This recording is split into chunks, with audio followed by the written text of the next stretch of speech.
বিসমিল্লাহির রহমানির রহিম। আসসালামু আলাইকুম রহমতুল্লাহ। প্রিয় শিক্ষার্থী বন্ধুরা, আজকে তোমাদের সামনে আবারও উপস্থিত হয়েছি নবম এবং দশম শ্রেণীর উচ্চতর গণিত নিয়ে।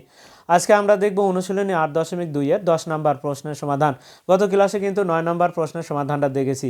আর একটি বিশেষ কথা, আমরা কিন্তু গত ক্লাসে বলেছি যে কোনো মুহূর্তে কিন্তু আমরা 2026 সালের জন্য জেনারেল ম্যাথের জন্য 100টি এমসিকিউ এবং হায়ার ম্যাথের জন্য কিন্তু আমরা 100টি এমসিকিউ নিয়ে তোমাদের সামনে কিন্তু যে কোনো মুহূর্তে কিন্তু হাজির হব। আর ততক্ষণ পর্যন্ত কিন্তু তোমরা অবশ্যই আমাদের পাশে থাকবে এবং চ্যানেলটিকে অবশ্যই সাবস্ক্রাইব করে রাখবে।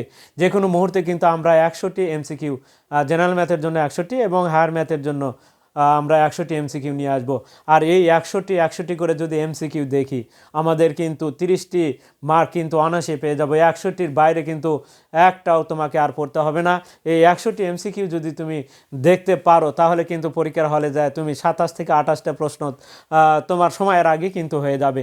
তাই আমরা যখন এই প্রশ্নগুলো নিয়ে আসবো, ততক্ষণ পর্যন্ত কিন্তু তোমরা অবশ্যই আমাদের চ্যানেলটিকে অর্থাৎ আমাদের পেজটিকে তোমরা কিন্তু ফলো দিয়ে রাখবে। যে কোনো মুহূর্তে কিন্তু আমরা এই 100টি এমসিকিউ কিন্তু নিয়ে তোমাদের সামনে হাজির হব। তাহলে কথা না বাড়িয়ে আজকে আমরা যে প্রশ্নটি নিয়ে এসেছি সেটা একটু দেখে নিই। 10 নম্বর প্রশ্ন আমাদের লেখা আছে tan θ প্লাস sec θ সমান x হলে দেখা যায় sin θ সমান x square minus 1 divided x square plus 1। খুবই গুরুত্বপূর্ণ একটা অঙ্ক। এটা কিন্তু আসলে আমরা যদি দেখি, এখন আমাদের এখানে আছে কি ট্যান এবং সেক দেওয়া আছে, যেতে হবে কোথায়? সাইনে যেতে হবে। তাহলে ট্যানে 3 নম্বর সূত্র কি জানি আমরা?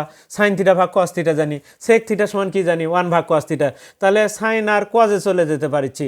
তারপরে কজের থেকে আবার সাইনে যাওয়া তো ওটা ব্যাপার নয়, কজ আমরা এমনি কস থেকে সাইনে যেতে পারবো। তাহলে এখন প্রথমে আমরা 10 নাম্বারটা লিখবো। তাহলে দেওয়া আছে, আমরা যদি লিখি তাহলে 10 নাম্বার দেওয়া আছে, লিখলাম। প্রিয় শিক্ষার্থীরা, আমরা যারা চ্যানেলটিতে নতুন রয়েছে তারা অবশ্যই চ্যানেলটিকে সাবস্ক্রাইব করব এবং ফেসবুকে যারা আছে তারা অবশ্যই ফলো দিব এবং বেশি বেশি করে লাইক, কমেন্ট এবং শেয়ার দিব। আর ভিডিওটি না টেনে আমরা একেবারে প্রথম থেকে শেষ পর্যন্ত দেখব। তাহলে এখন আমরা যে 3 নম্বর সূত্র, ট্যানের 3 নম্বর সূত্র দিয়ে আমরা ভাঙাবো। আর ওখানে আমাদের কিন্তু সাইন থিটার মানটা এটা আমাদের বের করে দেখাতে হবে।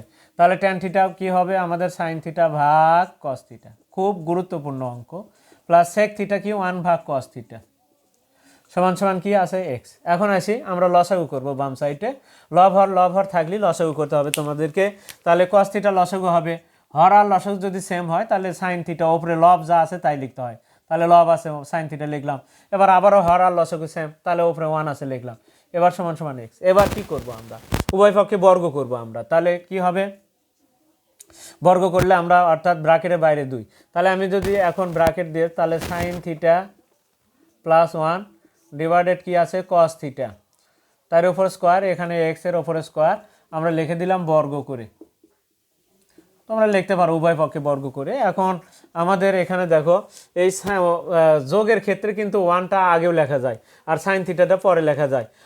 কেন লিখতে হয় সেটা আমরা একটু দেখব। আমরা কিন্তু একটা স্কোয়ারের সূত্র জানি, যেখানে কিন্তু sine square theta plus cos square theta সমান 1। কিন্তু সাইন স্কোয়ার থিটা প্লাস কি? কস স্কোয়ার থিটা সমান 1। খুবই গুরুত্বপূর্ণ একটা সূত্র, যে কোনো জায়গাতে কিন্তু এই সূত্রটা ব্যবহার হয়। তাহলে দেখো আমাদের এবার যদি 1টা অর্থাৎ আমরা যদি 1টা এ পাশে নিয়ে আসি তাহলে কিন্তু মাইনাস হয়, বা আমরা যদি কসকে ওই পাশে পার করে দিই তাহলে কি হবে? সাইন স্কোয়ার থিটা সমান সমান কি হয়? 1 মাইনাস কস স্কোয়ার থিটা। দেখো 1টা আগে, কসটা কিন্তু পরে, তার মানে কি 1টা আগে। আবার যদি আমি কস স্কোয়ারকে বামে রাখি, দেখো তো কস স্কোয়ার যদি এই লাইন বাদ দাও, এবার কস স্কোয়ারকে বামে রাখো, সাইনটা ওই পাশে গেলে কি হবে বলো তো? আবারও প্লাস সাইন ওই পাশে গেলে হবে মাইনাস সাইন স্কোয়ার থিটা। তার মানে আমরা দেখতে পাচ্ছি যে 1টা কিন্তু আগে, সাইন বা কস কিন্তু পরে। তাহলে এখানে সাইনটা আগে আছে, 1টা কিন্তু পরে আছে। তাহলে এই 1টাকে আমরা যোগের ক্ষেত্রে 8 পিস কিন্তু করা যাবে। 3 যোগ 4, 3 যোগ 4 কত হয়? 7। আবার 4 যোগ 3, তাহলে কিন্তু কোনো চেঞ্জ হচ্ছে না, ওই 7ই কিন্তু উত্তর হচ্ছে। তার মানে কি যোগের ক্ষেত্রে 8 পিস করা যাবে, কিন্তু বিয়োগের ক্ষেত্রে কিন্তু আগেটা পরে বা পরটা আগে কিন্তু লেখা যাবে না। যার যে চিহ্ন আছে সেই চিহ্ন দিয়ে লেখা যাবে, তবে যার যে চিহ্ন আছে সেটাই কিন্তু দিয়ে লিখতে হবে। তবে এখন দেখো আমরা তাহলে কি করব? 1 প্লাস সাইন থিটা লিখে হোল স্কোয়ার লিখবো। তাহলে স্কোয়ারটা দুইটার উপরে আলাদা করে দিয়ে দিই। তাহলে কি লিখবো? 1 plus sine theta, 1 plus sine theta লিখলাম, ব্র্যাকেটের বাইরে স্কোয়ার দিলাম, আলাদা স্কোয়ারটা আলাদা করে দিলাম। আর এখানে এই স্কোয়ারটা কজের ওপরে দিলাম, কস স্কোয়ার থিটা। প্রিয় শিক্ষার্থীরা, এখানে দেখো আমাদের কিন্তু সূত্র কয়টা ছিল? সূত্রতে আমাদের তিনটা ছিল। সাইন, কস আর ওয়ান, সাইন কজ আর ওয়ান। তাহলে এখন দেখো তো এই তিনটার মধ্যে যদি এখানে দেখতে পাচ্ছি আমাদের একটা উপস্থিত, তাহলে কি নাই, ওয়ান আর কজ নাই, সাইন নাই, তাহলে এই কজের জন্য কি লিখতে পারবো, ওয়ান কজ স্কোয়ার থিটা সমান ওয়ান মানে সাইন স্কোয়ার থিটা। তাহলে যেহেতু একটা উপস্থিত আছে তাহলে দুইটা, কে অনুপস্থিত, ওয়ান আর সাইন, তাহলে এই কজের পরিবর্তে একটার পরিবর্তে দুটো লেখা যায়। তাহলে কজ স্কোয়ার থিটা, তাহলে আমরা কিন্তু একটু আগে দেখে দিলাম কজ স্কোয়ার থিটা সমান কি লেখা যায়, তাহলে এই সাইনটা ওই পাশে গেলে ওয়ান মাইনাস কি sine square theta, sine square theta, দেখো এটা লেখা যায় এখন কস স্কোয়ার থিটা সমান, তার মানে কজের জায়গাতে আমরা এটা লিখবো।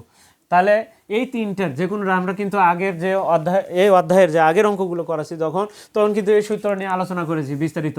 সেই ক্লাস যদি দেখে থাকো তাহলে আমার এটার ক্ষেত্রে আর তোমাদের সূত্রগুলো প্রয়োগ করতে বা ব্যবহার করতে কিন্তু তোমাদের কোনো সমস্যাই হবে না। এখন লিখলাম, এখন আসি তাহলে এটাকে কি লিখবো, ওয়ান মাইনাস কি লিখবো সাইন স্কোয়ার থিটা, কজ আছে তাহলে অনুপস্থিত কে ওয়ান লিখলাম, ওয়ানটাকে আগে তারপরে মাইনাস তারপরে কি সাইন স্কোয়ার থিটা। এখন ওপরে কি আছে one plus cos sine theta whole square, এই হোল স্কোয়ার মানে কি, হোল স্কোয়ার মানে এক্সের ওপর স্কোয়ার মানে কি, তার মানে এক্স গুণন এক্সকে দুইবার লেখা যায়, যার ওপর স্কোয়ার থাকবে তাকে দুইবার লিখবো। এখন এই ওয়ানের ওপরে স্কোয়ার আছে বলে বিবেচনা করবো, তাহলে এ স্কোয়ার মাইনাস বি স্কোয়ার হলো, একবার প্লাস দেয় একবার মাইনাস দেয়, এ স্কোয়ার মাইনাস বি স্কোয়ার হলে কী লেখা যায় বলো তো, এ স্কোয়ার মাইনাস বি স্কোয়ার, এ স্কোয়ারটা বাইরে দিলে তাহলে কী হবে এ প্লাস বি, আরেকটা কী হবে এ মাইনাস বি। তাহলে আমাদের এখানে এখন নিচে ওয়ান প্লাস সাইন থিটা হবে একটা, ওয়ান মাইনাস সাইন থিটা হবে, তাহলে সমান সমান এক্স স্কোয়ার।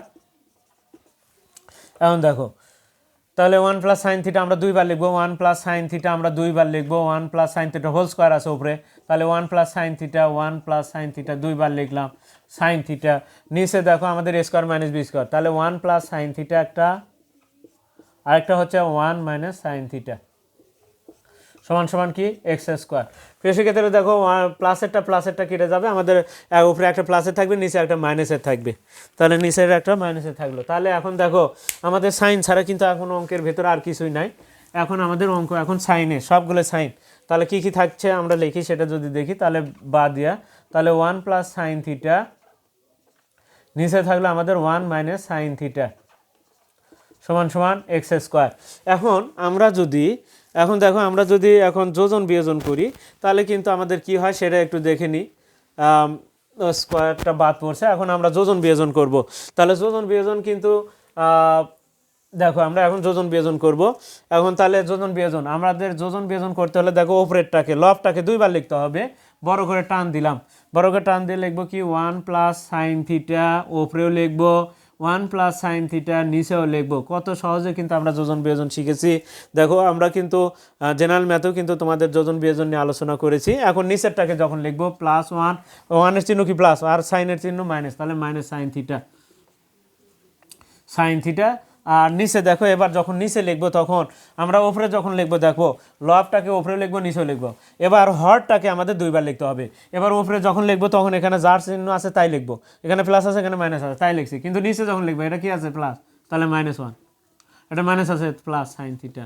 এখন আসো ডান পাশে কি আছে এক্স স্কোয়ারের নিচে কিন্তু মনে মনে ওয়ান আছে, তাহলে কি হবে এক্স স্কোয়ার উপরেও লিখতে হবে নিচেও লিখতে হবে এক্স স্কোয়ার, একবার প্লাস ওয়ান একবার মাইনাস ওয়ান। আমাদের যোজন বিয়োজন হয়ে গেল, আমরা একটু সাইডে লিখে দিব যোজন বিয়োজন করে।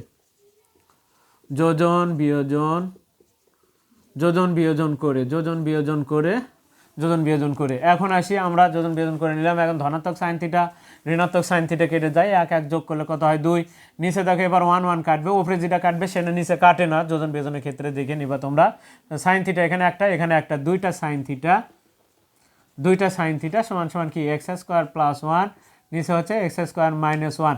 প্রিয় শিক্ষার্থীরা এখন এই দুই কেটে যায়, কিন্তু দুই কেটে গেলে কি থাকে এখানে ওয়ান থাকে, কিন্তু ওপরে কি থাকলো ওপরে কিছু নাই মানে এক লিখতে হবে, সাইন থিটা সমান সমান কি আছে এক্স স্কোয়ার প্লাস ওয়ান আর নিচে আছে এক্স স্কোয়ার মাইনাস ওয়ান। এখন দেখো সাইন থিটা যদি নিচ থেকে উপরে ওঠে তার মানে এটা উপরে উঠবে এটা নিচে নামবে, ওয়ানটা নিচে নামবে, তার মানে কি আমার কিন্তু প্রমাণ হয়ে যাবে। দেখো মাইনাসেরটা উপরে আছে প্রশ্নে, দেখো অতএব কি লিখেছি, অতএব সাইন থিটা সমান সমান x square minus one divided x square plus one. এখানে কি করতে বলছে দেখাও যে বলছে, তাহলে আমরা কি লিখে দিব শুট লিখে দিব, তাহলে আমাদের কিন্তু দেখানো হয়ে গেল।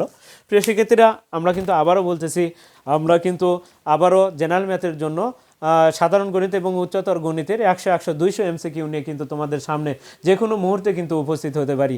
তাই তোমরা সবসময় আমাদের চ্যানেলটিকে ফলো দিয়ে রাখবে, যে কোনো মুহূর্তে কিন্তু আমরা মাত্র 100 100 200, জেনারেল ম্যাথের জন্য 100 এবং হায়ার ম্যাথের জন্য 100 এমসিকিউ দেখলেই কিন্তু অনায়াসে তুমি 30টা এমসিকিউ সবার আগে দিয়ে কিন্তু খাতা কি অর্থাৎ এমসিকিউ এর খাতাটা তুমি জমা দিতে পারবে। তাহলে কথা না বাড়িয়ে আজকে এ পর্যন্তই, খোদা হাফেজ।